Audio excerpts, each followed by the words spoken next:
আমাদের অনেকের সন্তানেরা বিদেশের বাড়িতে আছে। আল্লাহ তাদের কামাই রুজি রোজগারের মধ্যে বরকত দিও।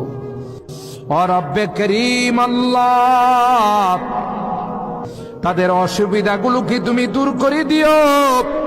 আল্লাহ যাদের যে সমস্যা আছে সমস্যাগুলো তুমি সমাধান করে দিও। আল্লাহ এরা মসজিদ মাদ্রাসা মাহফিলের নাম শুনলে অকাতরে দান করে। আল্লাহ তাদের দানগুলোকে তুমি কবুল করে নাও। আসমানি জমিনি বিপদ আপদ থেকে হিফাজত করি আল্লাহ। এদেরকে আবার সহি সালামতে আমাদের কুলে তুমি পৌঁছাই দিও। আজকের মাহফিলও যারা বিদেশ থেকে দান খায়রাত করেছেন আল্লাহ সকলের দানগুলোকে তুমি কবুল করে নাও। সকলের নেক নিয়তগুলোকে তুমি কবুল করে নাও। আল্লাহ আবার সহি সালামতে আমাদের কুলে তুমি তাদেরকে পৌঁছাই দিও। আল্লাহ